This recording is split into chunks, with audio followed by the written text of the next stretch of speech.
Na een hele nacht kwoljen werk je van hem alle provinciale bregen weer. Santzien worden de hele dag met wetter wierd houden.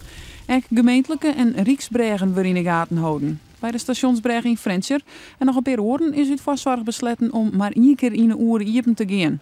Het gaat de hele dag goed. U STD, alle man van technische dienst, die ben de hele nacht in de weer geweest om al die extra pompen aan te sjouwen. En ik om kelders vrij te maken en zodat we weer operationeel zijn met alles. Het sproeien zorgt net alleen nog voor beter werkende bregen. Verschillende mensen zorgen ook nog orenvoordelen. De meeste mensen vinden het wel leuk eigenlijk. Sommige mensen die door de voetjes er even onder. Sommige mensen die sproeien de auto ermee. En prutte mensen die vreden eigenlijk dat ik oer hun heen sproei. Zodat zij een frisse douche op hun holken rijden. Tenminste lekker, maar dat is mooi waar.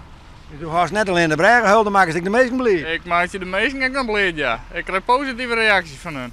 Het gaat dus prima, maar zolang als het heet blijft, kan er altijd wat misgaan. Ja, garanties kennen we net Jan, maar wij dachten nou alles om te zien dat we alles in de lucht houden kunnen. Waarman waarschuwt je deze week dat dit waar in de toekomst mogelijk de nieuwe realiteit wordt. Dat betekent nog wel een flinke uitdaging.